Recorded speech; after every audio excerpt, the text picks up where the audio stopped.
ॐ शन्नो मित्रः शं वरुणः शन्नो भवत्वर्यमा शन्न इन्द्रो बृहस्पतिः शन्नो विष्णुरुक्रमः नमो ब्रह्मणे नमस्ते वायो त्वमेव प्रत्यक्षं ब्रह्मासि त्वमेव प्रत्यक्षं ब्रह्म वदिष्यामि ऋतं वदिष्यामि सत्यं वदिष्यामि तन्मामवतु तद्वक्तारमवतु अवतु माम् अवतु वक्तारम्। ॐ शान्तिः शान्तिः शान्तिः। ॐ सहनाववतु सहनौ भुनक्तु सह वीर्यं करवावहै तेजस्विनावधीतमस्तु मा विद्विषावहै। ॐ शान्तिः शान्तिः शान्तिः।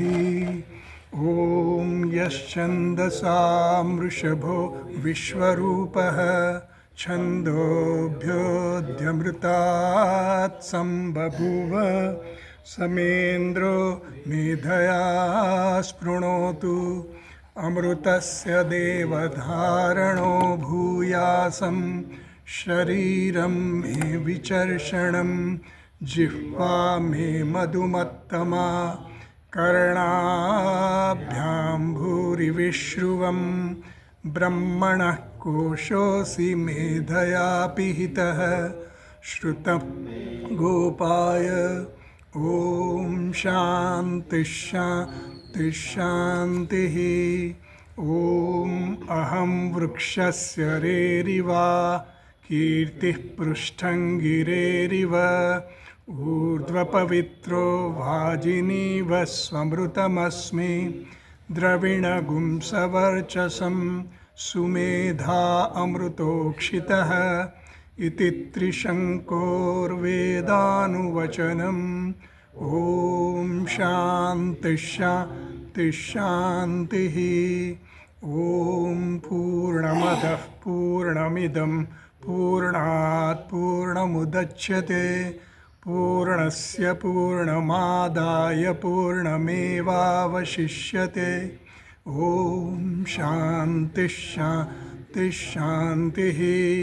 ॐ आप्यायन्तु ममाङ्गानि वाक्प्राणश्चक्षुश्रोत्रमथो बलमिन्द्रियाणि च सर्वाणि सर्वं ब्रह्मोपनिषदं माहं ब्रह्म निराकुर्यां मा ब्रह्म निराकरोत् अनिराकरणमस्त्वनिराकरणं मे अस्तु तदात्मनि निरतेय उपनिषत्सु धर्मा ते मयि सन्तु ते मयि सन्तु। ॐ शान्तिः शान्तिः। ॐ वाङ् मे मनसि प्रतिष्ठिता मनो मे वाचि प्रतिष्ठितम् आविराविर्म एधि वेदस्य मआणीस्थः श्रुतं मे मा प्रहासीः अनेनाधीतेन अहोरात्रान् सन्दधामि ऋतं वदिष्यामि सत्यं वदिष्यामि तन्मामवतु तद्वक्तारमवतु अवतु माम् अवतु वक्तारमवतु वक्तारम्। ॐ शान्तिः शान्तिः शान्तिः। ॐ भद्रन्नो अपि वातयमनः। ॐ शान्तिः शान्तिः शान्तिः। ॐ भद्रं कर्णेभिः शृणुयाम देवाः भद्रं पश्येमाक्षभिर्यजत्राः स्थिरैरङ्गैस्तुष्टुवागुंसस्तनूभिः व्यशेम देवहितं यदायुः स्वस्ति न इन्द्रो वृद्धश्रवाः स्वस्ति नः पूषा विश्ववेदाः स्वस्ति नस्तार्क्ष्यो अरिष्टनेमिः स्वस्ति नो बृहस्पतिर्दधातु ॐ शान्तिः शान्तिः शान्तिः ॐ यो ब्रह्माणं विदधाति पूर्वं यो वै वेदांश्च प्रहिणोति तस्मै तं हदेवमात्मबुद्धिप्रकाशं मुमुक्षुर्वै शरणमहं प्रपद्ये ॐ शान्तिः शान्तिः शान्तिः ॐ नमो ब्रह्मादिभ्यो ब्रह्मविद्यासम्प्रदायकर्तृभ्यो वंशर्षिभ्यो महद्भ्यो नमो गुरुभ्यः सर्वोपप्लवरहितः प्रज्ञानगणः प्रत्यगर्थो ब्रह्मैवाहमस्मि ब्रह्मैवाहमस्मि ॐ नारायणं पद्मभवं वसिष्ठं शक्तिं च तत्पुत्रपराशरं च व्यासं शुकं गौडपदं महान्तं गोविन्दयोगीन्द्रमथास्य शिष्यं श्रीशङ्कराचार्यमथास्य पद्मपादं च हस्तमलकं च शिष्यं तं तोटकं वार्तिककारमन्यान् अस्मद्गुरून् सन्ततमानतोऽस्मि श्रुतिस्मृतिपुराणानाम् आलयं करुणालयं नमामि भगवत्पादं शङ्करं लोकशङ्करं शङ्करं शङ्कराचार्यं केशवं बादरायणं सूत्रभाष्यकृतौ वन्दे भगवन्तौ पुनः पुनः ईश्वरो गुरुरात्मेति मूर्तिभेदविभागिने व्योमवद्व्याप्तदेहाय दक्षिणामूर्तये नमः.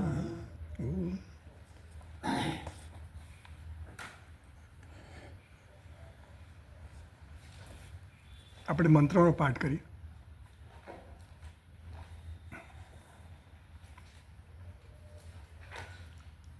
મળ્યું બધાને?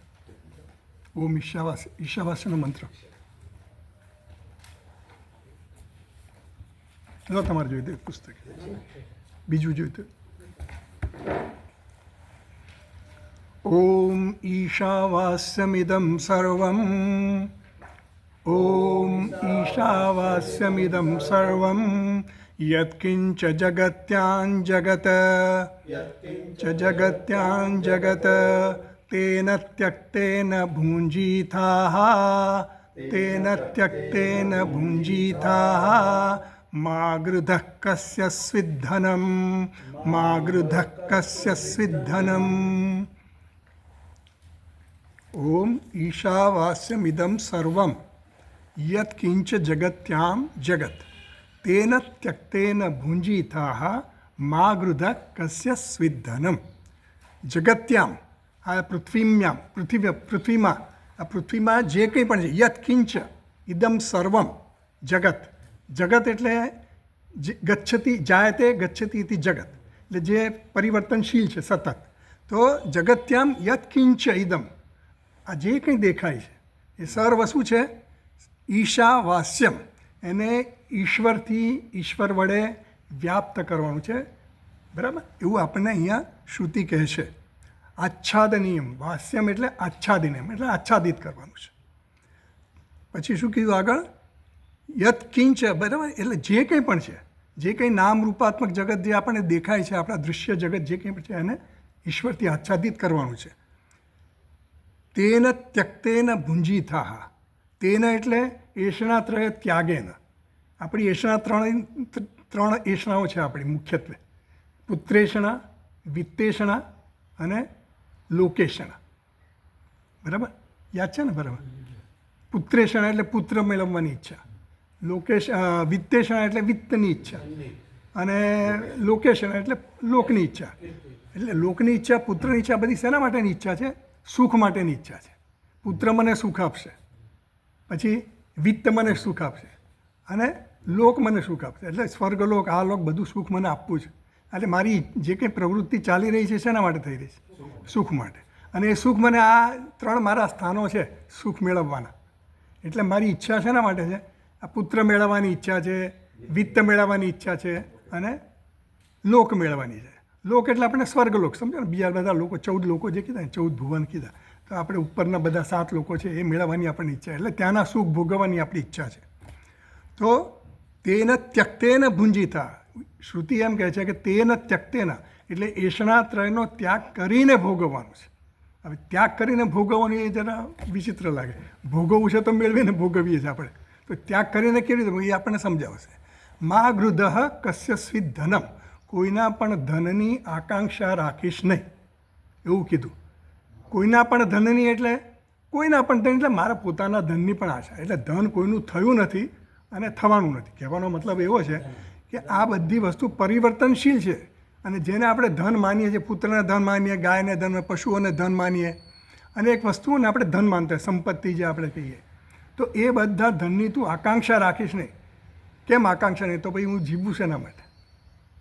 આકાંક્ષા કેમ રાખીએ છીએ આપણે? એમાંથી મને સુખ મળશે એવી અપેક્ષાથી હું આકાંક્ષા રાખું છું.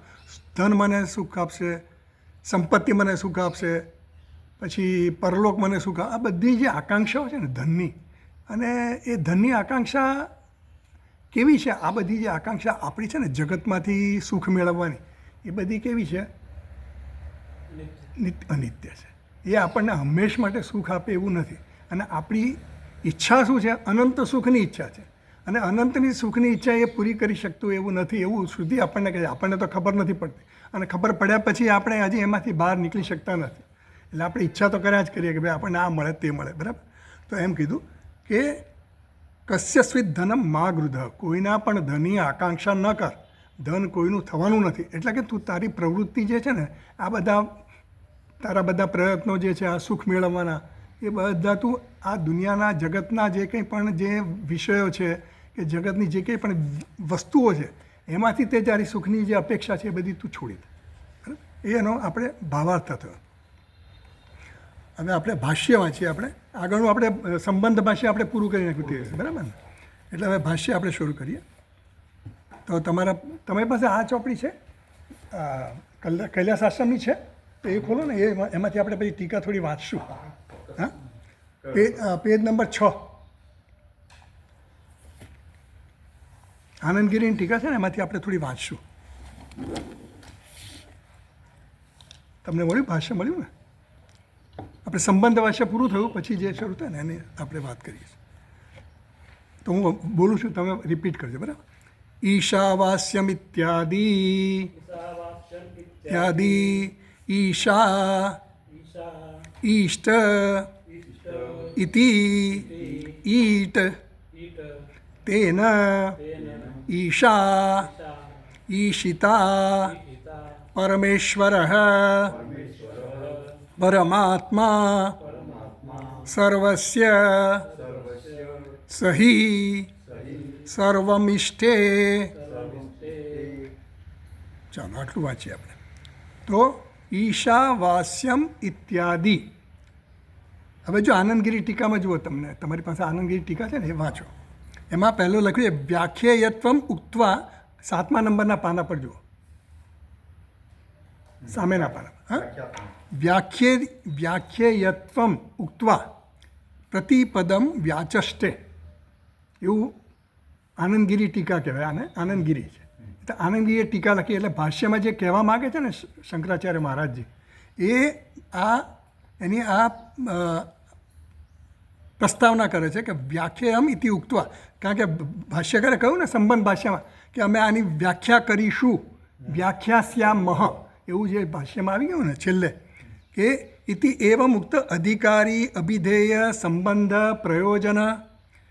પ્રયોજનાન મંત્રાન સંક્ષેપતઃ વ્યાખ્યાસ્યામઃ એવું કહ્યું.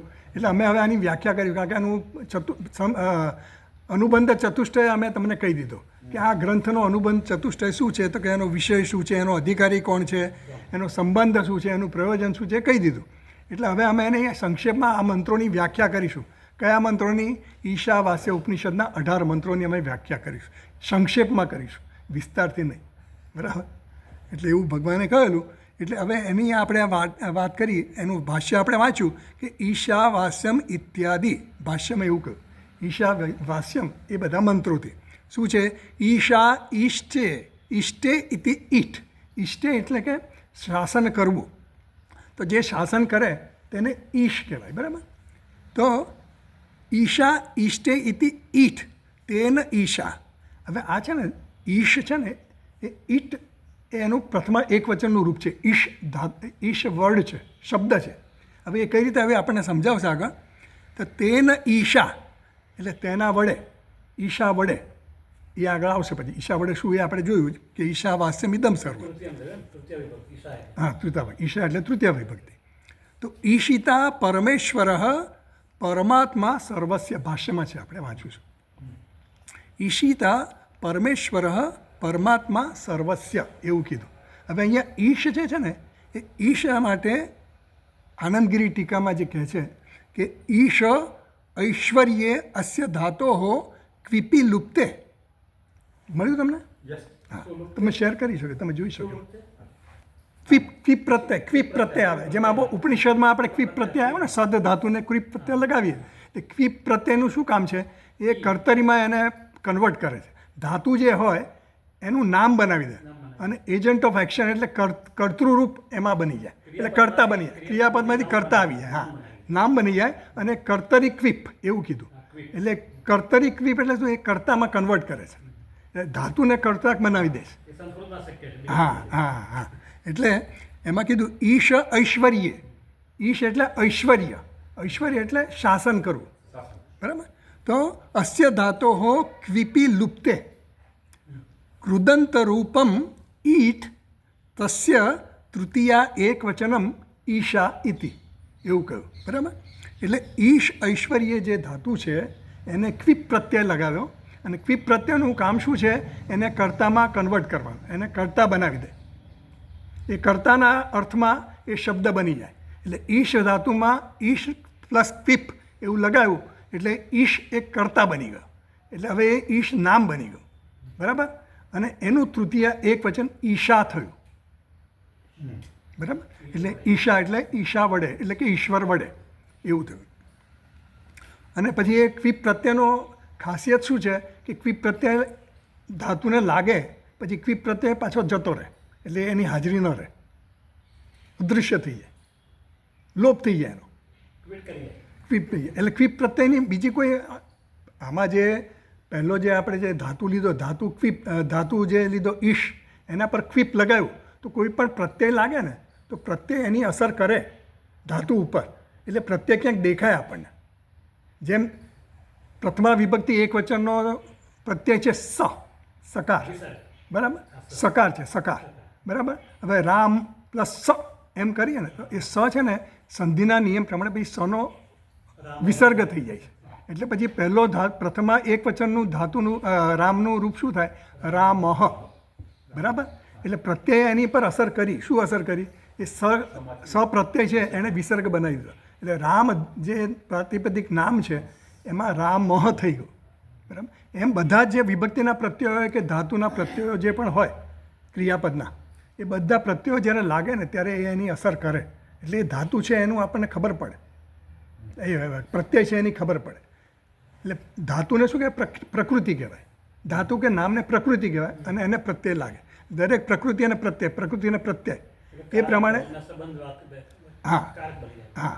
એટલે આ જે ક્વિપ પ્રત્યયની ખાસિયત એવી છે કે ક્વિપ પ્રત્યય લાગ્યા પછી એની બીજી કોઈ અસર થતી નથી. એ પોતે રહેતો નથી. ખાલી નવ બનાવે બસ. એ કર્તા રૂપ બનાવી દે, એજન્ટ ઓફ એક્શન બની જાય.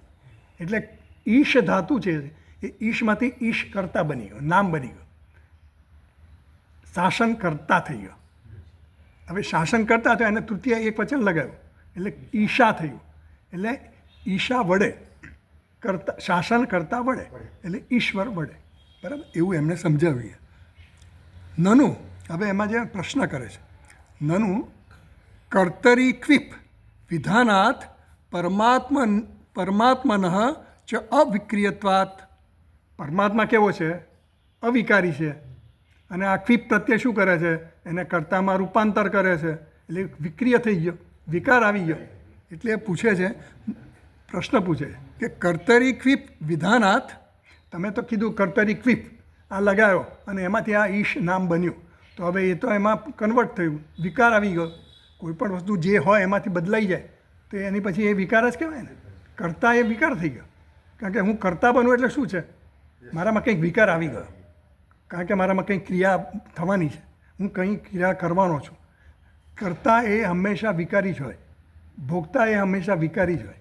એટલે વિકાર આવી ગયો તો તમે આ ઈશ જે વાત કરો છો એ કયો થઈ ગયો, ઈશા એ વિક્રિય થઈ ગયો. વિક્રિયતા કથમ ક્લિબંત શબ્દ વાચ્યતા. હવે ઈશ્વર કેવો છે, એ તો નિર્વિકાર છે, એ વિકારી છે નથી. આપણે આગળ જોયું ને સંબંધ ભાષા, શુદ્ધ, પછી અપાપવિદ્ધ, પછી એક, નિત્ય, સર્વગત, સર્વવ્યાપી છે, નિર્વિકાર છે, એમાં કોઈ વિકાર શક્ય નથી. હવે આ તમે ક્વિપ ધાતુ લગાવી અને એને વિકારી બનાવી દીધો, બરાબર, એવું થયું ને. હવે ઈશ્વર તો નિર્વિકાર છે તો વિકારી કેવી રીતે બની શકે એવો પ્રશ્ન થાય ને, એમ એનું એવું કહેવું છે. એટલે કીધું, ભાષ્યમાં કીધું, ઈશિતા પરમેશ્વર પરમાત્મા સર્વસ્ય, બરાબર. તો આ ઈશિતા પરમેશ્વર પરમાત્મા સર્વસ્ય ભાષ્યમાં, બરાબર. તો ભાષ્યકાર એમ કહે છે કે પરમાત્મા શું છે, શાસક છે. કોનો શાસક છે, આ જગતનો શાસક છે, સમગ્ર બ્રહ્માંડનો શાસક છે. તો સર્વનું શાસન કરનારો આ પરમાત્મા, પરમેશ્વર પરમાત્મા છે, એવું અહીંયા ભાષ્યકારે કીધું. સર્વસ્ય આત્મા પરમાત્મા. હવે આત્મા એટલે આપણે અહમને આત્મા કહીએ, બરાબર. આપણે કહીએ મારો આત્મા, અહમ એટલે આત્મા, આપણે સામાન્ય સમજીએ છીએ. પણ એ અહમને લક્ષ્યાર્થ શું થાય, પરમાત્મા થાય. આપણે જે અહમ કહીએ છીએ ને એ અહમનો લક્ષ્યાર્થ, વાચ્યાર્થ તો હું થયો, અને આપણે હુંને પાછા આપણે અહંકાર સમજીએ. એટલે હું એટલે દેહ, મન, બુદ્ધિ, એને બધાને પણ આપણે આત્મા કહેતા હોઈએ છીએ. મારો આત્મા આવો છે, હું આવો છું. આપણે શરીરને પણ આત્મા કહીએ છીએ ને, દેહને પણ આત્મા કહીએ, ઇન્દ્રિયોને પણ આત્મા કહીએ. હું બોલું છું, હું સાંભળું છું, બરાબર. તો હું વક્તા છું, હું શ્રોતા છું, એ બધું શું થયું, દેહમાં આત્મભાવ થયો, ઇન્દ્રિયમાં આત્મભાવ થયો, શ્રોત્રેન્દ્રિયમાં આત્મભાવ કરે એટલે હું શ્રોતા છું. પછી વાગેન્દ્રિયમાં હું અભિમાન કરું તો શું થાય, હું વક્તા છું. એટલે આ બધા જે આત્મા થયા, અહમ કહ્યું આપણે કે હું બોલતા છું, બોલનાર, વક્તા છું, શ્રોતા છું, સુખી છું, દુઃખી, આ બધું જે કંઈ બોલીએ છીએ ને એ બધા હું છુંની વચ્ચેના જે કંઈ શબ્દો આવે છે ને એ બધી વિશેષતા એમાં ઉમેરે છે. કોનામાં, હું છુંમાં અને અહમમાં. હવે અહમમાં એ આપણે એટલે શરીર, ઇન્દ્રિય, મન, બુદ્ધિ બધામાં આપણે અહમભાવ કરતા, ક્યારેક આપણે ન પણ કહીએ પણ મોટાભાગે આપણે આવું રીતે વ્યવહાર કરતા હોઈએ. તો અહીંયા પરમાત્મા કીધો અને આ હું આત્મા છું, તો એ આત્માને પરમાત્મા કેમ કીધું, આત્મા જ કહ્યું તો ન ચાલે. ઈશિતા પરમેશ્વર પરમાત્મા સર્વસ્ય. આ જે પરમેશ્વર છે એ સર્વનો પરમાત્મા છે, એટલે એને પરમ કીધો. આ આત્મા છે કેવો છે, કારણ કે આપણે આત્મા ઇન્દ્રિયને, મનને, બુદ્ધિને પણ આત્મા કહેતા હોય, એટલે એનાથી પર છે. એટલે પર એટલે એનાથી કરતાં શ્રેષ્ઠ છે. એટલે કે દેશકાળ કોઈ પણથી એ અસર પામતો નથી, એના પર દેશની, કાળની કોઈ અસર થતી નથી, કોઈ ઇન્દ્રિયોની, દેહની પણ અસર થતી નથી, એટલે એને પરમાત્મા કીધા. એ બધાથી પર છે. પર એટલે ઉત્તમ છે, શ્રેષ્ઠ છે, બરાબર. એટલે અહીંયા કીધું ઈશિતા પરમેશ્વર પરમાત્મા સર્વસ્ય, સર્વનો પરમાત્મા છે. આપણે તો આપણી જાતને કહીએ ને, હું તો કાણો છું, પછી હું અલ્પ છું, ચાડો છું, પાતળો છું, દેહમાં અભિમાન ધરાવે, હું સફળ છું, નિષ્ફળ છું, એવું આપણે કહીએ. તો આ બધાની સરખામણીમાં એને પરમાત્મા કીધું. એ દાડોય નથી ને પાતળોય નથી, એને કંઈ લાગતું વળગતું નથી. આ બધા ધર્મો છે ને એ દેહ, ઇન્દ્રિય, મન ને બુદ્ધિના ધર્મો છે, અનાત્માના ધર્મો છે. આત્માના ધર્મ નથી. શુદ્ધ આત્મા છે એ તો નિર્વિકાર છે. તો આ બધાની સરખામણી એને પરમાત્મા કહ્યો. એટલે ઈશ્વર પરમાત્મા બધા જ જળ, ચેતન, બધા જ વસ્તુઓનો આત્મા થઈને શાસન કરે છે, એવું કીધું. ઈશ્વર કેવી રીતે શાસન કરે છે, બધાના આત્મા રૂપે થઈને આ શાસન કરે છે. હાથમાં લાકડી લઈને કે કોઈ આયુધો લઈને શાસન કરતો નથી, પણ આત્મા બનીને શાસન કરે છે. એ આપણને આગળ સમજાવશે હવે. એટલે આ નિર્વિકાર ચૈતન્યમાં શાસનપણું કેવી રીતે આવ્યું આજે? શરીર સાથે તાદાત્મ્ય સાધ્યથી આત્મા. હા, શરીર સાથે આત્મા તો શુદ્ધ છે, પણ એ જીવાત્મા પછી આપણે એને જે કહીએ જીવાત્મા. એટલે હવે એને પ્રશ્ન કર્યો ને કે આ તમે એક ક્લિબંત લગાવીને પછી એને કરતા બનાવ્યો, તો એ શાસન કરતા કેવી રીતે બન્યો? એ એનો પ્રશ્ન છે. હવે એનો પ્રશ્નનો ઉત્તર આપવો પડે ને કે ભાઈ આ કેવી રીતે. એટલે પછી આગળ વાંચો, જો આનંદગીરી ટીકામાં જ છે, બરાબર.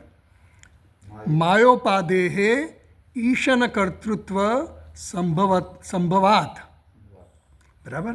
માયાને ઉપાધિ માનીને ઈશ્વરને કરતા કહેવામાં આવ્યો, બરાબર. આપણે ડિગ્રી લઈએ ને, ઉપાધિ એટલે ડિગ્રી, સમજો ને, ચાલો. હા, તો આને એન્જિનિયર કેમ કીધો? એને ડિગ્રી મળી એટલે ઉપાધિ મળી ને, આપણે ઉપાધિ મળી. ડૉક્ટર બન્યો, ઉપાધિ મળી, તો આને ડૉક્ટર કહીએ. ભાઈ એનો એ કંઈ ડૉક્ટર થોડો ભાઈ. હા, એટલે આ ઉપાધિ, એમ આ માયાની ઉપાધિ છે. એટલે આત્મા જ્યારે માયા ઉપાધિથી ઉપહિત હોય ત્યારે એને શું કહેવાય? શાસન કરતા કહેવાય. ઈશ્વર કહેવાય, શાસન કરતા કહેવાય. એટલે શાસન કરે છે એવું તમે કીધું, પણ એ તો નિર્વિકાર છે, તો શાસન કેવી રીતે કરે? તો કે આ ઉપાધિની દ્રષ્ટિએ એને શાસન કરતા કીધું. સીધો એ કંઈ કરતો જ નથી, બરાબર. એટલે કીધું માયા ઉપાદેહે ઈશન કર્તૃત્વ સંભવાત ક્લિબંત શબ્દ વાચ્યતા ન વિરુદ્ધતે. એટલે ક્લિબંત એટલે ક્લિપ, જે પ્રત્યય લગાવ્યો, ક્વિપ પ્રત્યય, એનો કોઈ વિરોધ થતો નથી. સીધો જે શુદ્ધ આત્મા છે, શુદ્ધ બ્રહ્મ છે, કે શુદ્ધ જે આપણે ઈશ્વર કહી દો, એને કોઈ વસ્તુ એને કોઈ વિકૃતિ બનાવતી નથી, વિકાર એમાં લાવતી નથી. વિકાર ક્યાં છે? એ ઉપાધિને કારણે છે. સમજ પડી? એના પોતાનામાં કોઈ વિકાર નથી. એટલે અમે જે કહીએ છીએ કે એ શાસન કરતા છે, પણ એ શાસન કેવું છે? નિર્વિકારી શાસન છે. પણ ઉપાધિને લક્ષ્યમાં રાખીને અમે કહીએ છીએ એ શાસન કરતા છે. કારણ કે કંઈ પણ કરો તમે એટલે વિકાર જોઈએ છે. વિકાર વગર તમે કરી ન શકો. દ્વૈત પણ જોઈએ, થાય નહીં. હા, એટલે પછી આગળ કહે છે નિરુપાધિકસ્ય ચ લક્ષ્યત્વમ ભવિષ્યતિ ઇતિ અર્થ. જે નિરુપાધિક છે ઈશ્વર, કેવો નિરુપાધિક, માયા વગરનો, માયા રહિતનો જે ઈશ્વર છે, એ જે છે આપણો લક્ષ્યાર્થ છે. એ નિર્ગુણ છે, એ નિર્વિશેષ છે, જે શુદ્ધ પૂર્ણ, જે કીધું ને આપણે અપાપવિદ્ધ એક, એ કયો છે? એ લક્ષ્યાર્થ છે અમારો. ઉપાધિ રહિતનો જે છે ને એ લક્ષ્યત્વ ભવિષ્યતિ, એટલે જે નિરુપાધિક છે, લક્ષ્યાર્થથી જેને અમે કહેવા માગીએ છીએ, એ પરમાત્મા કેવો છે? કૂટસ્થ છે, નિર્વિકાર છે. ભગવાન પણ ભગવદ્ ગીતામાં કહે છે કે મયા અધ્યક્ષેણ પ્રકૃતિ સૂયતે સચરાચરમ હેતુ નાનેન કૌંતેય જગત વિપરિવર્તતે. એટલે ભગવાને એવું કીધું કે મારી અધ્યક્ષતામાં, અધ્યક્ષતા એટલે શું? હું કંઈ કરતો નથી, હું ખાલી બેઠો જોયા કરું છું. એ જોવાનું એ કામ નથી કરતો. આ તો હાજરી માત્રથી આ જગતનું સર્જનને, પાલનને, એનું લય, સંહાર, એ બધું ચાલ્યા જ કરે છે. એમાં મારે કંઈ કરવું પડતું નથી. આપણે તો કંઈ પણ કરવું હોય તો કરવું પડે. આપણે બધું કંઈ ઉત્પન્ન કરવું પડે, પછી એનું પાલન કરવું પડે, પછી એનો સંહાર કરવો પડે, નકામું થાય એટલે. એમ આપણે દરેક વસ્તુ જગતની છે એ બધી કેવી છે? આ ત્રણ એના પર ચાલ્યા જ કરતું હોય. એનો ઉત્પન્ન કરીએ, એનું પાલન કરીએ અને એને સંહાર કરીએ. એટલે આ ઉત્પત્તિ, સ્થિતિ અને લય એ સતત ચાલુ જ છે. એ જગત પરિવર્તતે. ભગવાને કીધું કે આ જગત સતત પરિવર્તન થાય છે. એટલે મેં આ ચક્ર ચાલુ રાખેલું જ છે. એટલે કેવું કીધું? મયા અધ્યક્ષેણ પ્રકૃતિ એ શું? મારી અધ્યક્ષામાં આ પ્રકૃતિ જે છે, એ માયા જે છે, એ આ બધું કામ કર્યા કરે છે. મારે કંઈ કરવું પડતું નથી. હું કંઈ કરતો નથી. હું શાસન કરું છું એવું કહો, પણ હું શાસન કરતો નથી. એટલે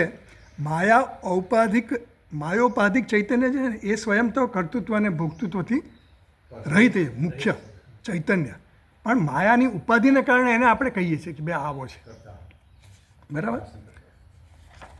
તો માયા ઉપાધિક ચૈતન્ય જે છે, જે અહીંયા ઈશા શબ્દથી વાપર્યો, એટલે ઈશા શબ્દથી બે વસ્તુ કીધી. ઈશા શબ્દથી બે વિધ. એ માયા ઉપાધિવાળો ચૈતન્ય પણ કીધો, ઈશ્વર પણ કહ્યો, અને માયા રહિતનો ઈશ્વર પણ કહ્યો. એટલે માયા સહિતનો ઈશ્વર એ સવિશેષ ઈશ્વર છે. એ ઈશ્વર માયા સહિતનો, માયોપાધિ, માયોપાધિક જે ઈશ્વર છે, જે ઉપાધિ ધરાવનારો ઈશ્વર છે, એ આ જગતનું સંચાલન કરે છે. સંહાર અને પ્રલય અરે જગતની ઉત્પત્તિ સ્થિતિ અને લયનું જે કરણ કરે છે ને, એ બધું કર્તવ્ય કોણ કરે છે? કરતા કોણ છે? એ ઉપાધિના સ્તરે થઈ રહ્યું છે. એના ઓરિજિનલ જે મુખ્ય સ્તર છે એનું, જે એનું શુદ્ધ નિર્વિશેષ રૂપ છે, એ સ્વરૂપથી કંઈ કરતો નથી. એટલે વાચ્યાર્થ આપણે જે લઈએ ને, ઈશા વાસે, તો જગતનું આ બધું કર્તવ્ય કરતા, એનો જે કરતા છે આ જગતનું, કારણ કે કર્તવ્ય જોઈએ, પાલન કરવા માટે પણ કરતાપણું જોઈએ, સંહાર કરવા માટે પણ જોઈએ, ઉત્પન્ન કરવા માટે પણ એનું કરતાપણું હોવું જોઈએ. તો એ બધું જે થઈ રહ્યું છે એ ઉપાધિના સ્તરે છે, એ એનો વાચ્યાર્થ થયો. જ્યારે ઈશા વાસ્યમ ઇદમ સર્વમ કીધું ને, તો ઈશા એટલે એ શાસન કરે છે. તો શાસન કઈ રીતે કરે છે? માયાના દ્વારા એ શાસન કરે છે, એવું કહ્યું. એટલે પછી આગળ એમાં કહે છે, હવે જો એમાં ફૂટનોટ છે, માયોપાદેહે ઈશાના કર્તૃત્વ છે કીધું આનંદગીરી ટીકામાં 7 નંબરના પાના પર હું વાંચું. માયોપાદેહે ઈશાના કર્તૃત્વ સંભવાત, એ જે આપણે કહ્યું ને, એમાં જે માયા ઉપાધેહે એ કહ્યું ને, એમાં 4 નંબરની ટિપ્પણી છે, નીચે ટિપ્પણી આપી છે, નીચે ફૂટનોટ છે ને, એને ટિપ્પણી કહીએ આપણે, 4 નંબર, બરાબર? એટલે આ તો ખાલી તમારું ધ્યાન દોરવા માટે. હા, એટલે એ ટિપ્પણીમાં શું લખ્યું છે એને, કે માયિનમ તુ મહેશ્વરમ ઇતિ શ્રુતિમ અનુસંધાય પરમેશ્વર પદસ્વારસ્યન આહ માયોપાદે. એટલે શ્રુતિમાં પણ એવું કહેવામાં આવ્યું છે. શ્વેતાશ્વતર ઉપનિષદમાં કહ્યું છે, માયામ તુ પ્રકૃતિમ વિદ્યાત માયિનમ તુ મહેશ્વરમ, એવું કહ્યું છે. એટલે પ્રકૃતિને માયા જાણવી જોઈએ. પ્રકૃતિ જે છે, પ્રકૃતિ અને પુરુષ, પુરુષ અને પ્રકૃતિ, આ સાંખ્ય પ્રક્રિયા છે. સાંખ્યમાં 2 તત્વને એ લોકો માને છે, પ્રકૃતિ અને પુરુષ. પુરુષ અને પ્રકૃતિ, પુરુષ જે છે એ ચૈતન્ય છે અને પ્રકૃતિ છે એ જળ છે, બરાબર? તો પુરુષ અને પ્રકૃતિને જાણવી જોઈએ. માયામ તું પ્રકૃતિમ વિદ્યાત, વિદ્યાત એટલે માયાને પ્રકૃતિ તું જાણ, એવું કીધું. અર્થાત જગતનું કારણ પ્રકૃતિ છે. આ જગતનું કારણ શું છે? પ્રકૃતિ છે, અને એ માયા છે, એવું તું જાણ. માયિનમ તું મહેશ્વરમ, તો મહેશ્વરને શું જાણવાનો? તો માયિનમ, માયાવી સમજવાનો, એવું શ્વેતાશ્વતર ઉપનિષદમાં કીધું. કારણ કે આપણે તો આપણી રીતે એવું ન બોલી શકીએ, બધું એનો આધાર લેવો પડે કંઈ. એટલે કહે છે કે શ્વેતાશ્વતર ઉપનિષદમાં કેવું છે કે માયામ તું પ્રકૃતિમ વિદ્યાત માયિનમ તું મહેશ્વરમ. એટલે આ જે પ્રકૃતિ છે એ માયા છે, જગતનું કારણ છે, અને મહેશ્વર ને માયાવી જાણ, અર્થાત એ મહેશ્વર, મહા ઈશ્વર, મહાન પણ છે અને કેવો છે? ઈશ્વર છે. એટલે મહાન હોવાને કારણે, ઈશ્વર હોવાને કારણે એ કેવો છે? મહેશ્વર છે. જે માયાને શું આપે છે? સત્તા અને સ્ફૂર્તિ પ્રદાન કરે છે. માયા તો જડ છે, એને સત્તા અને સ્ફૂર્તિ ક્યાંથી મળે છે? એ આ મહેશ્વરમાંથી મળે છે, એવું ત્યાં નક્કી કર્યું.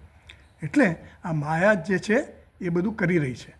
એટલે ભગવાન આપણે કહીએ કે ઈશ્વર કરી રહ્યો છે, આ બધું શાસન ઈશ્વર કરે, પણ એ માયા દ્વારા કરી રહ્યો છે, એની હાજરીથી થઈ રહ્યું છે બધું.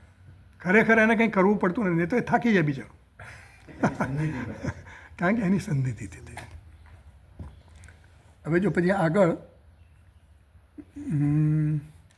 નિરુપાધિક હશે કહ્યું ને, આનંદગીરી ટીકામાં જ, એના પછીની માયોપાદે ઈશન કર્તૃત્વ સંભવાત ક્લિબંત શબ્દ વાચ્યતા ન વિરુદ્ધતે નિરુપાધિકસ્ય ચ લક્ષ્યત્વમ ભવિષ્યતિ ઇતિ અર્થ, એવું કીધું ને ત્યાં. એટલે લક્ષ્યાર્થ તો એ નિરુપાધિક જ છે એવું કીધું, બરાબર? તેમાં ફૂટનોટ નંબર 5 છે. નનુ મળ્યું તમને ફૂટનોટ નંબર 5?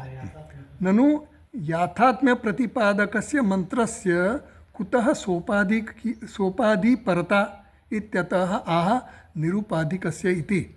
એ એમ કહે છે કે આ મંત્ર આત્માના યથાર્થ સ્વરૂપને પ્રકાશિત કરે છે. તો પછી કેવી રીતે આ સોપાધિકે હોય અને નિરુપાધિકે હોય? 2 વસ્તુ તમે કેવી રીતે કહો છો? એવું કહેવા માગે છે, બરાબર? હા, હવે વાચ્યાર્થ એનો સોપાધિક લેવાનો, ઉપાધિ સહિતનો લેવાનો, અને લક્ષ્યાર્થ એનો નિરુપાધિક લેવાનો. તો એવું કેમ કહો છો? એટલે પછી કહે છે કે આ મંત્રનું તાત્પર્ય તો શેમાં છે ભાઈ? બ્રહ્મમાં કે પરમાત્માનું ઐક્ય સ્થાપન કરવા માટે. બ્રહ્માત્મા ઐક્ય, આત્મા અને બ્રહ્મ એક છે, એ સ્થાપન કરવા માટે. તો પરમાત્મામાં તો કંઈ કર્તૃત્વ છે નહીં. જો પરમાત્મા કરતા બને તો એ તો મર્યાદિત થઈ જાય, વિકારી થઈ જાય. તો બ્રહ્મ તો કેવું છે, નિર્વિકારી છે, પણ છતાંય એને શાસન કરતા કીધો છે અને એ સન્નિધિ માત્રથી શાસન કરે છે એવું કહેવા માટે અહીંયા કહ્યું કે પરમાત્મા શાસક છે, પણ એને ઉપાધિથી કીધો. ઉપાધિ એટલે માયારૂપી ઉપાધિને કારણે એને શાસન કરતા કહ્યો. નિરુપાધિક રીતે એ શાસન કરતો નથી, એ તો કંઈ કરતો જ નથી, માત્ર એની હાજરી જ છે. બરાબર. હવે પૂર્વ પક્ષી એટલે પૂર્વ પક્ષી આમાં મોટા ભાગે બધો મીમાંસક જ હોય, જે કર્મકાંડી હોય ને એના બધા આપણા જે નિયમો કે આપણા જે કંઈ સિદ્ધાંત છે ને એમાં જે કંઈ પણ એને વાંધા વચકા હોય એ બધા આપણી સામે રજૂ કરે. તો હવે આ અનુમાન આપે છે. જો ફૂટનોટ નંબર 6 જુઓ. ઈશિતવ્ય ઈશિતુઃ ભિદ્યતે ઈશિતવ્યત્વાદ મળ્યું. બરાબર. રાજ ભિન્ન પ્રજાદિવત ઇતુ અનુમાનેન ઇતિ યાવત. હવે એમ કહે છે, હવે અનુમાન આપે છે કે તમે કહો છો એવું અમે લોકો એના માટે સંમત થતા નથી. કેમ? તો કે ઈશિતવ્ય ઈશિતુઃ ભિદ્યતે. ઈશિતુઃ, જો ઈશિતવ્ય એટલે જેના પર શાસન થાય છે એ, એટલે કે શાસિત, જેનો નિયમ્ય, જે નિયમિત, જે નિયંત્રિત છે, જે નિયમ્ય છે એને, એને શાસિત કહીએ આપણે. બરાબર. તો ઈશિતવ્ય ઈશિતુઃ, ઈશિતુઃ એટલે ઈશન કરતા, એટલે શાસન કરતા. શાસન કરતા અને જે શાસિત વસ્તુ છે એ બેમાં ભેદ હોય. આપણે વ્યવહારમાં જોઈએ ને, ધારો કે કોઈ મેનેજર હોય અને ફેક્ટરી ચલાવતા હોય, તો ફેક્ટરીનું મેનેજમેન્ટ કરતો હોય ને એ શાસન કરનારો કહેવાય, અને પેલા બધા જે કારીગરો કામ કરતા એ બધા શાસિત કહેવાય. બેંક મેનેજર હોય તો બેંકના જે કારીગર કર્મચારી હોય એનું શાસન કરતો હોય. એટલે શાસન કરતા અને શાસિત એ બંને અલગ અલગ હોય ને, બંનેમાં ભેદ હોય. એટલે એમ એ આ જે પૂર્વ પક્ષી છે, મીમાંસક છે, એ આવો વાંધો પડે કે તમે શાસન કરતા વાત કરો છો, ઈશ્વરને શાસન કરતા કહો. તો હવે શાસન કરતા થયો તો શાસન કરનારો અને જે શાસિત છે એ બે ભેદ આવી ગયા, તો ભેદ બુદ્ધિ થઈ ગઈ. તમે એક્યની વાતો કરો છો. અહીંયા તો એમ તમે કહો છો કે આ ઉપનિષદ તમે સંબંધ ભાષામાં અમને સમજાવ્યું કે આનો આખો અનુબંધ ચતુષ્ટય જુદો છે, વિષય જુદો છે, આનું પ્રયોજન જુદું છે. અને અહીંયા તો તમે પાછા બે જણની વાત કરો છો. શાસન કરતા જુદો, શાસિત વસ્તુ જુદી. તો આનું શું? અને આપણે વ્યવહારમાં જોઈએ છીએ કે રાજા હોય તો રાજા પોતાની પ્રજાનું શાસન કરતો હોય. રાજા જુદો, પ્રજા જુદી. બરાબર. એવું એનું અનુમાન આપે છે. અનુમાનમાં છે ને, અનુમાન એટલે શું છે કે પ્રમાણ છે, અનુમાનિક પ્રમાણ છે. જેમ પ્રત્યક્ષ પ્રમાણ છે ને અનુમાન પ્રમાણ છે. જેમ આપણે વાત કરીએ ને કે પર્વતો વનની માન, પર્વત પર અગ્નિ છે. શેના પરથી જાણ્યું? તો કે ધૂમવત્વાત, ત્યાં ધુમાડો છે. એટલે ધુમાડાના લિંગ ઉપરથી આપણે નક્કી કર્યું કે ત્યાં અગ્નિ છે. બરાબર. જ્યાં જ્યાં ધુમાડો હોય ત્યાં અગ્નિ હોવો જોઈએ એવી વ્યાપ્તિ છે. એમ અહીંયા અનુમાન આપ્યું. શું અનુમાન આપ્યું? પહેલાં પ્રતિજ્ઞા કરી. ઈશિતવ્ય ઈશિતુઃ ભિદ્યતે. આમાં કહ્યું. તમે એમાં બહુ ધ્યાન નહીં રાખો ચાલશે. આ તો ખાલી તમને જણાવવા માટે. બરાબર. ખાલી હું કહું છું એ સાંભળો. ઈશિતવ્ય ઈશિતુઃ ભિદ્યતે, એવું પ્રતિજ્ઞા. પ્રતિજ્ઞા એટલે એનું એણે એ પુરવાર કરવા માગે છે કે ઈશી જે શાસન કરતા છે એ શાસિતથી ભિન્ન હોય, ભેદ હોય એનામાં. કેમ? તમે એવું કેવી રીતે કહો? ઈશિતવ્યત્વાત, કારણ કે એ શાસિત થાય છે.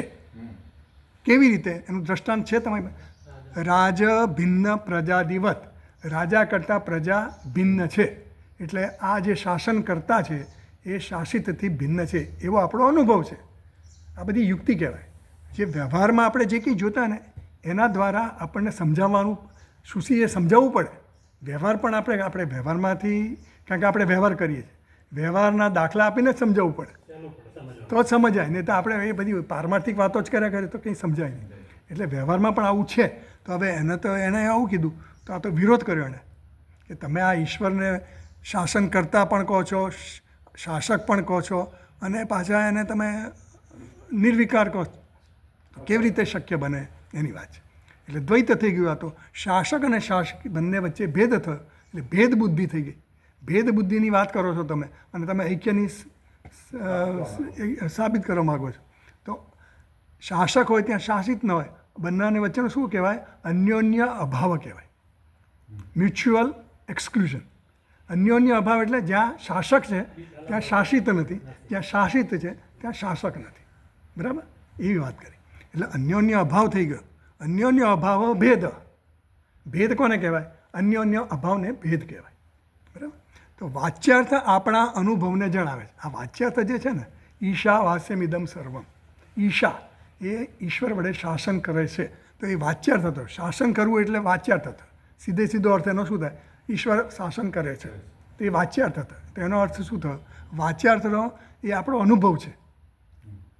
આપણો અનુભવ છે ને, શાસન કરીએ આપણે, રાજા શાસન કરે છે તો એ પ્રજાનું શાસન કરે, તો એ શું થયું? દ્વૈત થયું. શાસન કરતા એ બંને ભેદ બતાવ્યા.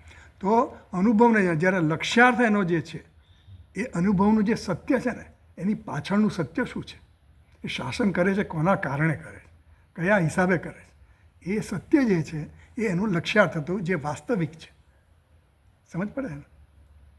ખ્યાલ આવે છે ને? સત્ય એટલે કે વાસ્તવિક, એનું સત્ય એટલે ટ્રુથ, એનું મૂળ એ વસ્તુ એની શું છે, મૂળ એનું સત્ય કહે ને આપણે કહીએ, એનું તથ્ય શું છે. સત્ય એટલે તથ્ય. હા, એટલે એ જે કંઈ પણ કરી રહ્યા, જે કંઈ એને આપણે કહ્યો કે ભાઈ શાસન કરે છે, તો શાસન કરે છે, પણ એની તથ્ય એટલે એની પાછળનું કારણ શું, મૂળ કારણ શું? કારણ કે કોઈ પણ વસ્તુ કંઈ પણ કરતી એનું કારણ હોવું જ જોઈએ ને.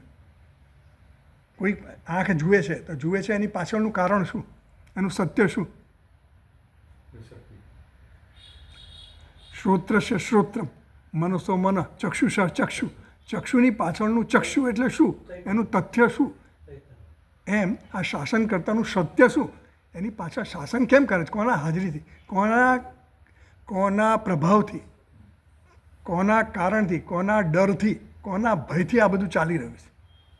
કારણ કે એમને તો કોઈ કર્મ કરે નહીં, એમને તો કંઈ વ્યવસ્થા ચાલે નહીં. એટલા એના માટે વ્યવસ્થા માટે પણ કોઈકે કંઈક એના શાસન કરતા હોવો જોઈએ, એનો વહીવટ કરતા હોવો જોઈએ, એનો એડમિનિસ્ટ્રેટર હોવો જોઈએ, એનો મેનેજર હોવો જોઈએ ને. કોઈ બધું સરખું ચાલે છે, આપણે જોઈએ કે બેંકમાં બધા સરસ રીતે કામ કરે છે, પણ પછી ખબર પડે કે અંદર મેનેજર હોવા જોઈએ, એવું આપણે અનુમાન કહીએ ને, અંદર મેનેજર હોવા જોઈએ. મેનેજર જતા રહે તો બધા આગળવાળા થોડા આડાવાળા ગપ્પા મારવા બેસી જાય, એવું થાય ગમે ત્યાં, ફેક્ટરીમાં હોય કે મેનેજર ગમે ત્યાં હોય. બરાબર. તો ઈશિતુહુ ઈશિતવ્ય એ જે છે ને, એ વાચ્યાર્થ કીધો. લક્ષ્યાર્થ એટલે શું છે? લક્ષ્યાર્થ તો નિર્ગુણ છે, નિર્વિશેષ છે, એમાં કર્તાપણું છે નહીં, પણ જે કર્તાપણું છે એ આ વાચ્યાર્થમાં છે, ઉપાધિમાં છે. એટલે અનુભવને જણાવવા માટે એમ કીધું. આપણો અનુભવ છે કે શાસન કોનું થાય? જો શાસક કરનારો હોય તો થાય. બસ કોઈને પણ વસ્તુનું શાસન ક્યારે થાય? કોઈ શાસન કરતા હોય તો. એમને કંઈ શાસન થાય નહીં. બરાબર. પણ લોકબુદ્ધિ સિદ્ધમ એટલે લોકબુદ્ધિ, લોકોની સમજ જે છે ને, એ હિસાબે અમે કહીએ છીએ. લોકોની સમજ આવી જ છે ભાઈ, દુનિયામાં આપણે જે કંઈ વ્યવહાર જોઈએ છે તો એમાં આવી રીતે બધાને સમજ પડે કે ભાઈ શાસન કરતા હોય તો શાસન થાય, એ વગર શાસન થાય નહીં. દેશ ચલાવો તો દેશ ચલાવવાનો શાસક હોવો જોઈએ, નહીં તો શાસન થાય નહીં. એટલા માટે અમે લોકબુદ્ધિ સિદ્ધમ એટલે સોપાધિક અને ઉપાધિક અમે એટલા માટે કહીએ છીએ, તમને સમજાવવા માટે. ખરેખર અમે સૌપાધિક છે એવું સ્થાપવા માટે નથી કહેતા, એવું સ્થાપિત કરવા માટે નથી કહેતા, પણ સોપાધિક છે એ સોપાધિક છે ક્યારે? જ્યારે કોઈક એનો બેઝ, એનો આધાર કોઈ છે, એ નિર્વિશેષ છે, એ નિરુપાધિક છે. એટલે માયાને વચ્ચે લાવીએ એટલા માટે. કારણ કે બ્રહ્મ તો કેવું છે? નિર્વિકાર છે, એ તો કંઈ કરતું નથી, કરાવતો પણ નથી, માત્ર એની સન્નિધિથી થાય છે. એટલે હવે ભાષ્યકાર કહે છે ઈશિતા પરમેશ્વર પરમાત્મા સર્વસ્ય, એટલે આ રીતે એ ઈશન કરે છે, બધાનો પરમાત્મા છે એવું કહ્યું. હવે આગળ આપણે વાંચીએ. સહી સર્વમિષ્ટે સર્વજંતુનામ આત્મા સન્ન પ્રત્યેગાત્મતયા. બરાબર. એટલે હવે કહ્યું સહ હિ સર્વમ ઈષ્ટે સર્વજંતુનામ આત્મા સન પ્રત્યેગાત્મતયા. એ કઈ રીતે ભાઈ શાસન કરે છે આ પરમાત્મા? તો કહે છે સહ હિ સર્વમિષ્ટે, એ બધાનું જ શાસન કરે છે. સર્વજંતુનામ આત્મા, બધા જ પ્રાણીઓનો આત્મા રહીને એ એનું શાસન કરે છે. પ્રત્યેગાત્મતયા અંતરતમ આત્મા થઈને. અંતરતમ પ્રત્યેક આત્મા કેમ કહેવો પડે? આ ખાલી આત્મા કહો તો ચાલે જ કે નહીં? અંદર એકદમ નજીક હા, અંતરતમ.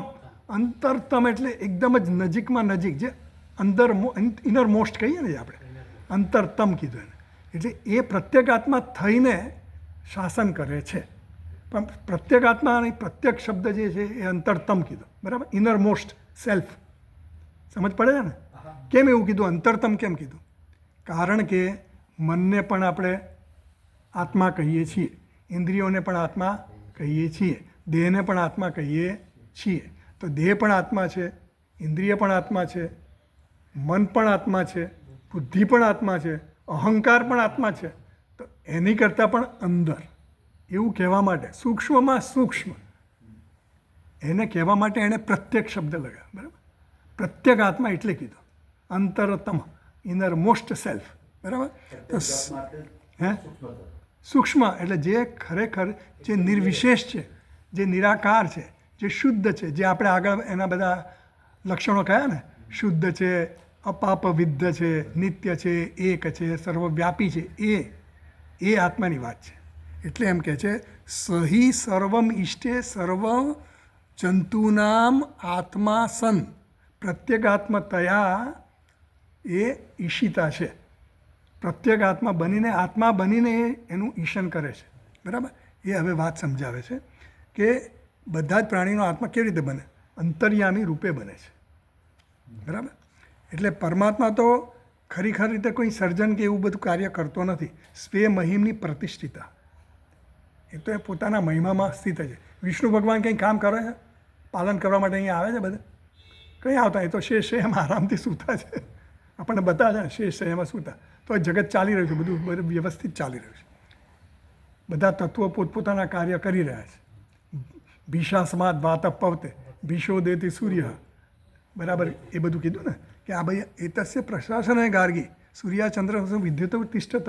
આ ચંદ્ર સૂર્ય આ બધા મહાન તત્વો, મહાપરાક્રમી તત્વો, મહાશક્તિશાળી તત્વો બધા પોતપોતાના સ્થાને ધરાઈ રહેલા છે. એ એના સ્થાનમાં રહી રહેલા છે, લટકાઈ રહ્યા. આપણે આમ થાય ને અધ્ધર છે બધા. એ બધા પોતપોતાના સ્થાને રહ્યા છે. કોના કારણે? એ અક્ષરસ્ય પ્રશાસન, એના પ્રશાસનમાં, એ અક્ષરના પ્રશાસનમાં આ બધું ચાલી રહ્યું છે. એમાં ઈશ્વરના પ્રશાસનમાં આ બધું જ ચાલી રહ્યું છે. એ અક્ષર જુદો ને આ ઈશ્વર જુદો, એ બધું એક જ છે. એની સત્તામાં, એના શાસનમાં જ આ બધું ચાલે. તો એને કંઈ કરવું પડે? કંઈ કરવું નથી પડે. એ ખાલી એની હાજરી માત્રથી આ બધું થાય. ભીષાસ્માદ વાત પવન વાઈ રહ્યો છે, સતત વાઈ રહ્યો. કોઈ દિવસ પવન અટકી જાય છે? નથી અટકતો.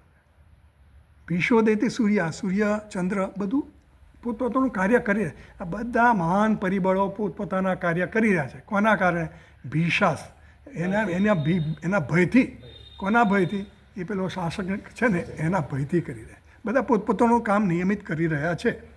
તો આ ઈશન શાસન આવી રીતે થાય છે. તો હવે આવી રીતે તમે શાસન કહ્યું તો શાસક એ જુદો અને શાસન જુદું એવું થયું. તો તમે તો દ્વૈત લાવ્યા, બરાબર? તો હવે એને કેવી રીતે સમજાવું?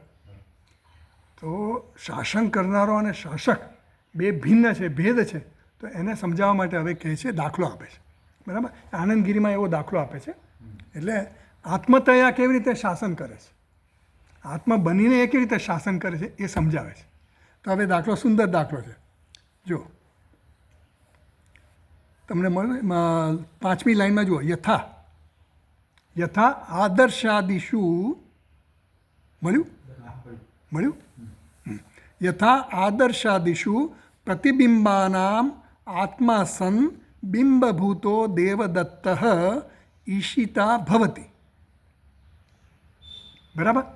એટલે એવું કીધું, યથા આદર્શાદિષુ. આદર્શ એટલે કે અરીસો.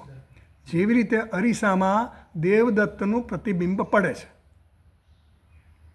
દેવદત્તનું પ્રતિબિંબ અરીસામાં પડે છે, બરાબર? હવે દેવદત્ત ઊભો છે. હવે ધારો કે 50 અરીસા છે, તો 50 અરીસામાં દેવદત્તનું પ્રતિબિંબ પડે, બરાબર? હવે દેવદત્તને ચા પીવી છે, બરાબર? દેવદત્તને ચા પીવી છે, તો કેટલી ચા મંગાવી જોઈએ? એક જ. તો પેલા બધા માટે શું? બરાબર? જે દેવદત્ત ચા પીવે એ પેલા પ્રતિબિંબે પીવી જ પડે. એક પ્રતિબિંબ એમ કે હું નહીં પીવું, મારે નથી પીવી, મન નથી ભાવતી, હું પીતો જ નથી, એવું કંઈ ચાલે વાલે નહીં. દેવદત્ત પીવે એટલે પીવી જ પડે. કેવું સરસ દાખલો છે કે એક અરીસામાં જેટલા પણ પ્રતિબિંબો છે એનું શાસન કોણ કરે છે? આ દેવદત્ત કરે છે. બોલો, એવી રીતે એટલે દેવદત્ત કેવી રીતે કર્યો? એનો આત્મા બની ગયો દેવદત્ત. પેલો ઊંચો દેવદત્ત, આ દેવદત્ત ઊભો થાય તો પેલા પ્રતિબિંબવાળા દેવદત્તે ઊભા થવું જ પડે. બેસી જાય એણે બેસવું જ પડે. ખાવા માંડે તો એણે ખાવું જ પડે. પછી નથી ભાવતું બધું કંઈ નહીં ચાલે. એમ એનું શાસન કેવી રીતે થાય છે? આ બિંબ પ્રતિબિંબોનું શાસન કરે છે. બરાબર? શાસન, હા, બિંબ જે છે દેવદત્ત, એ બધા દેવદત્તના પ્રતિબિંબો છે એનું શાસન કરે છે. એટલે એક જ શાસક આ બધા પ્રતિબિંબોનું શાસન કરે છે. થયું ને? બધાનો આત્મા બનીને એમ કહેવાય. આત્મા બનીને, પ્રત્યેક આત્મા થઈને એ એનું શાસન કરે છે. એવું થયું. પ્રત્યેક આત્મા શું પછી સમજાવો? પ્રત્યેક આત્મા શબ્દ. પ્રત્યેક આત્મા, પ્રત્યેક એટલે ઇનર મોસ્ટ, સૌથી અંદરમાં અંદર. બરાબર? પ્રત્યેક આત્મા એ કનો પછી ગય થઈ જતો હોય, પ્રત્યેક આત્મા એવું બોલતા હોય. તો એવું કહે છે કે દેવદત્ત જ્યારે શાસન કરે છે પોતાના પ્રતિબિંબનું, એવી રીતે જ આ ઈશ્વર પણ શાસક અને શાસનકર્તા બની જાય છે. એટલે શાસક અને શાસકનો જે ભેદ તમે બતાવ્યો રાજા અને પ્રજાના દાખલા આપીને, પણ એ આમાં લાગતો નથી. કેવી રીતે નથી લાગતો? કારણ કે અમે તમને બતાવ્યું, તમારું અનુમાન આ ચાલે એવું નથી. તમે આ દાખલો આપ્યો ને રાજા અને પ્રજાનો, એવો દાખલો અહીંયા લાગુ પડતો નથી. પ્રતિબિંબના કેસમાં એ લાગુ, બિંબ અને પ્રતિબિંબના કેસમાં લાગુ પડતો નથી. એટલે દેવદત્ત જ આ બધા પ્રતિબિંબનું વાસ્તવિક રૂપ છે. આત્મા એટલે વાસ્તવિક રૂપ એનું સ્વરૂપ. ઇદમ સર્વમ. હા, આત્મા એવ ઇદમ સર્વમ. બરાબર? તો દેવદત્ત જ ઈશિતા બન્યો અને એ જ પ્રતિબિંબનો શાસક બન્યો. એટલે બિંબ ન હોય તો પ્રતિબિંબ રહે નહીં. એટલે કોણ સ્વતંત્ર બન્યું? બિંબ સ્વતંત્ર, પ્રતિબિંબ કેવું બન્યું? પરતંત્ર. પરતંત્ર જે હોય ને એ મિથ્યા હોય. જે સ્વતંત્ર ન હોય ને એ મિથ્યા કહેવાય. મિથ્યા એટલે શું? એ પરતંત્ર છે, જે કોઈના પર આધારિત છે. બરાબર? એટલે જે દૃશ્ય જગત છે ને એ બધું આધારિત છે, દ્રષ્ટા પર આધારિત છે. દ્રષ્ટા ન હોય તો દૃશ્ય ન હોય. બરાબર? એટલે એને મિથ્યા કીધું. એટલે યદ દૃશ્યમ તદ જડમ તદ મિથ્યા તસ્માદ હેયમ એવું કીધું. એટલે આ બધી વસ્તુઓ છે, આ બધા શબ્દો છે ને, દૃશ્ય અદૃશ્ય, પણ આ ટેકનિકલ શબ્દો છે બધા. એટલે દૃશ્ય જે છે એ કેવા છે? મિથ્યા છે એવું કીધું. એટલે ઈશિતા અને ઈશિતવ્ય, નિયામક અને નિયમ, એ બંને વસ્તુ એક જ ઈશ્વરમાં સંભવે છે એવું અહીંયા પુરવાર થઈ ગયું. બરાબર? એટલે આ બિંબ અને પ્રતિબિંબ, નિયામક, બિંબ નિયામક અને પેલું નિયમ્ય. બરાબર? તો નિયામક અને નિયમ્ય બંને એક જ જગ્યાએ છે. એટલે એક અનેક રીતે ભાષે છે એવું અહીંયા સિદ્ધ કર્યું. આ બિંબ અને પ્રતિબિંબના ઉદાહરણથી શું સિદ્ધ કર્યું? એક જ અનેક રીતે કેવી રીતે ભાષે? પ્રતિબિંબની જેમ. અલગ અલગ પ્રતિબિંબ પેલા માધ્યમથી. હા, પ્રતિબિંબથી. અરીસામાં જેમ એમ આ નામરૂપ અનેક છે, આ ઈશ્વર એક છે, એ એક અનેક રીતે કેવી રીતે ભાષે છે? તો બસ આવી રીતે ભાષે છે. આ બધાનો આત્મા બનીને એ ભાષે છે. બરાબર? બીજું શું કીધું? એકની અંદર જ કેવી રીતે ભેદ બન્યા. એક દેવદત્ત એક છે, બિંબો પ્રતિબિંબો કેટલા છે? 50-60 જેટલા અરીસા લગાવે. એમ ઈશ્વર એક જ છે, પણ આ જગતના નામરૂપ કેટલા છે? અસંખ્ય છે. બરાબર? તો એ પણ આ પ્રતિબિંબ અને બિંબનો જે ઉદાહરણ આપે એનાથી આ સિદ્ધ થયું કે એના આત્મા થઈને એ એક અનેક ભાષે છે. સમજ પડે છે ને? અને ત્રીજું શું કીધું? પ્રતિબિંબ જે છે એના જે કંઈ ધર્મો છે એ બિંબને જરાય કંઈ અડતા નથી. બરાબર? હા, એનાથી લેપાયમાન થતા નથી, એના પર કોઈ અસર કરતા નથી, કોઈ પ્રભાવ પાડતા નથી. એટલે બિંબના માધ્યમથી કાચ ગંદો હોય, અરીસો ઝાંખો હોય તો પ્રતિબિંબ આપણને ઝાંખું દેખાય, પણ આ બિંબ ઝાંખું નથી થતું. જેમ સૂર્યની આપણે વાત કરીએ, સૂર્યનું પ્રતિબિંબ બાલદીમાં પડે, પાણીમાં પડે, તો પાણી જેવું આમ ચલિત હોય, ચલન થતું હોય તો કંઈ પ્રતિબિંબ સૂર્ય હલવા માંડે એવું નહીં. ઝાંખું હોય તો એ ડોળું હોય તો એ કંઈ ડોળો થતો નથી. એમ પ્રતિબિંબના કોઈ પણ ધર્મો બિંબને સ્પર્શ કરતા નથી. આવું 3 વસ્તુ સિદ્ધ થઈ આ જ ઉદાહરણ દ્વારા, બિંબ અને પ્રતિબિંબના ઉદાહરણ દ્વારા. એટલે કઈ ત્રણ છે? જો અનેક રીતે કેવી રીતે ભાસે છે? એક સોનું અનેક અલંકારો રૂપે ભાસે છે, અંતે તો હેમનું એવું કીધું ને, નરસિંહ મહેતાએ કીધું. તો આ એવી રીતે છે. ઈશ્વર તો એક જ છે, પણ એ અનેક રીતે ભાસે છે. કેવી રીતે ભાસે છે? એનો આત્મા બનીને ભાસે છે. સમજ પડી? પછી એક અનેક ભાસે છે, પછી એમાં ભેદ થયો. હું જુદો, આ જુદું, પેલું જુદું, બધું જુદું. ઈશ્વર કેવો છે? એક જ છે. પણ આ બધા જુદા ભેદ જે દેખાય છે કોને કારણે દેખાય? ઉપાધિને કારણે દેખાય. ઉપાધિ બધી જુદી, નામરૂપ જુદા છે. કોઈ વીંટી છે ને કોઈ બંગડી છે ને કોઈ કંઠી છે, એમ નામરૂપ જુદા છે. અંતે તો હેમનું હેમ, એનું તત્વ શું છે? સોનું છે. એટલે એક અનેક રીતે ભાસે છે, બીજું ભેદ દેખાય છે, બિંબ જુદું, પ્રતિબિંબ જુદું, શાસન કરનારો જુદો અને શાસિત જુદું. એ બીજી વસ્તુ એ થાય. અને ત્રીજી વસ્તુ મેં શું કીધી કે માધ્યમ જે છે, એટલે કે જે પ્રતિબિંબ છે, પ્રતિબિંબના ધર્મો, પ્રતિબિંબ જેમાં પ્રતિબિંબિત થાય છે એ માધ્યમના કંઈ પણ ધર્મો આ બિંબને લાગતા નથી. સમજ પડી? એટલે ધારો કે કંઠી ગોળ હોય તો સોનું ગોળ થઈ જતું નથી. બરાબર? પાસે છે. હા, સોનું તો સર્વત્ર વ્યાપ્ત છે, એને કોઈ આકાર જ નથી. જે નિર્વિશેષ તત્વ હોય એને કોઈ આકાર ન હોય. એ બધો આકાર લઈ શકે, બધી વિશેષતા એમાં આવી શકે. સમજ પડે ને? છે નહીં, લાવી શકે. આવી શકે. એ કોઈ જેમ પાણી છે તો પાણીનો કોઈ આકાર છે નથી. જે પાત્રમાં નાખો એ પાત્રનો આકાર લઈ લે. અગ્નિ આકાર છે નથી, પણ જે આકારનું લાકડું હોય એ આકાર લઈ લે. એમ આ પરમાત્મા જે છે એ નિર્વિશેષ છે. નિર્વિશેષ હોય એ દરેક વિશેષતાઓ ધરાવનારી વસ્તુઓને આધાર આપનારું છે. નિર્વિશેષ આધાર હોય તો જ બધી વિશેષતાઓ હોઈ શકે, નહીંતર હોઈ શકે નહીં. બરાબર? એટલે આ ઈશ્વર જે છે એ આ જે માયાની વાત કરી ને, માયા ઉપહિત ચૈતન્ય, એને ઈશ્વર કીધું. તો એ ઈશ્વર શું માયાથી પ્રભાવિત થાય? તો કે માયાથી પ્રભાવિત ન થાય. માયાથી પ્રભાવિત કોણ થાય? આ સમગ્ર જગત નામરૂપવાળું છે એ માયાથી પ્રભાવિત થાય. કારણ કે માયા દ્વારા ઈશ્વર શાસન કરે છે. એટલે માયાના જે કંઈ પણ ધર્મો છે, માયા જે કંઈ કરે એ બધું અસર ક્યાં થાય? જગત પર થાય, નામરૂપ પર થાય. ઈશ્વર પણ ન થાય.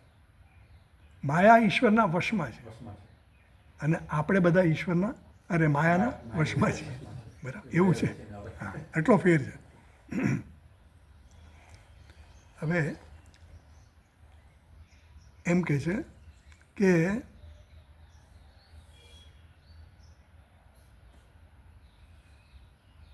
આ ભેદ તમે બતાવ્યો તે કેવો ભેદ છે? સાચો ભેદ છે? કલ્પિત ભેદ છે, એવું કહેવા માગે છે. આ જે ભેદ અમે કહીએ છીએ ને કે બિંબ અને પ્રતિબિંબ એ વચ્ચેનો ભેદ, પ્રતિબિંબો 1000 છે, બિંબ 1 છે, તો બિંબ 1 થયું અને પ્રતિબિંબ 1000 થયા તો 1000 ને 1 થયા ને? એવું થયું? તો કે ના, એવું નથી. એવું નથી. આ ભેદ કેવો છે? કલ્પિત ભેદ છે. ખરેખર ભેદ છે નહીં, એનું કોઈ સત્ય નથી, એ કોઈ સચોટ વસ્તુ નથી, કોઈ ઠોસ વસ્તુ નથી. બિંબ પ્રતિબિંબ એ કોઈ ઠોસ વસ્તુ, બિંબ જ ઠોસ છે, બાકી પેલી વસ્તુ કોઈ નક્કર નથી. બરાબર? એટલે ભાષ્યમાં કીધું સહી સર્વમિષ્ટે સર્વજંતુનામ આત્માસન પ્રત્યેગાત્મતયા એટલે સુધી આપણે વાંચ્યું. એટલે એ આ બધા જ પ્રાણીઓનો આત્મા થઈને જ બધાનું શાસન કરે છે. બરાબર? એટલે ઈશ્વર અંતર્યામી રૂપે, પ્રત્યેગાત્મતયા, અંતર્યામી રૂપે, અંતરતમ આત્મા રૂપે થઈને બધા જ પ્રાણીઓનું શાસન કરે છે. એટલે ત્યાં દ્વૈત છે નહીં. પરમાત્મા એક જ છે, ઉપાધિઓ જુદી જુદી છે. પરમાત્મા એક જ રહીને બધાની અંદર એ રહ્યો છે. એવું નહીં કે અમુકમાં જ રહ્યો છે ને અમુકમાં નથી, જળમાં છે અને ચેતનમાં નથી, એવું નથી. કયા રૂપે રહેલો છે? અસ્તિ, ભાતિ, પ્રિય. દરેક વસ્તુ છે, ભાસે છે અને પ્રિય છે. એટલે આ એનું મૂળ તત્વ છે, સત ચિત આનંદ. બરાબર. તો ઈશ્વર પ્રત્યેક પ્રાણીનો શું થયો? આત્મા થયો. અને ઈશાવાસ્યમ એ વિધિ કીધી. વાસ્યમ એ વિધિ. લિંગ લોટવ્ય, સંસ્કૃતમાં લિંગ લોટવ્ય આવે ને એટલે વિધિ થાય. જેમ આત્માવારે દ્રષ્ટવ્ય એવું કીધું. એ વ્ય થાય ને, વ્ય દ્રષ્ટવ્ય કીધું ને, એ શું થયું? કરવું જ જોઈએ, જોવું જોઈએ. હા, વિધિ થઈ. આવું કરવાનું. એટલે મોટા ભાગે બધા જ કર્મકાંડીઓ જે છે ને એ એમ કે બધા વાક્યો વિધિ વાક્ય છે, કાં તો નિષેધ, કરવું અથવા તો ન કરવું, ડુ ઓર ડોન્ટ ડુ. બરાબર, એવું છે. તો આ આત્માવારે દ્રષ્ટવ્ય જેમ વિધિ છે, આત્માને જાણવો જોઈએ, જોવો જોઈએ, એટલે વિધિ થઈ. જોવો જોઈએ એમ કીધું ને, એટલે જોઈએ, આમ કરવું જોઈએ, કર્તવ્ય જે આપણે કહીએ ને બધા કર્તવ્ય, આમ કરવું જોઈએ તમારે. એમ આ જે અહીંયા વાસ્યમ કીધું ને, એ પણ વાસ્યમ પણ એ વિધિ થઈ ગઈ. એટલે પેલો કહે છે કે આ તો વિધિ થઈ, તમે આ જે કહો છો ઈશાવાસ્યમ, તો વાસ્યમ એટલે વિધિ થઈ કે નહીં? તો ઈશાવાસ્યમ ઇદમ સર્વમ એટલે પોતાના સ્વરૂપભૂત આત્માથી સઘળા જગતનું વાસ્યમ એટલે આચ્છાદન કરવું જોઈએ, એવું તમે કીધું. તો આ વાસ્યમે વિધિ થઈ? તો કે એવું નથી, વિધિ નથી. એ શું છે? સૂચન છે, ખાલી ઉપદેશ છે. કેમ એવું કહો છો? પછી એને કહે હવે આપણે ચાલુ રાખવું છે. તમારે કેટલા વાગ્યા સુધી નીકળવું છે? હા, તો આપણે આટલે સુધી રાખીએ. બરાબર, પછી નેક્સ્ટ ટાઈમ આપણે કરીશું. ચાલો. ઓમ પૂર્ણમદ પૂર્ણમિદમ પૂર્ણાત પૂર્ણમુદચ્યતે પૂર્ણસ્ય પૂર્ણમાદાય પૂર્ણમેવાવશિષ્યતે. ઓમ શાંતિ શાંતિ શાંતિ. હરિ ઓમ શ્રી ગુરુભ્યો નમઃ. હરિ ઓમ.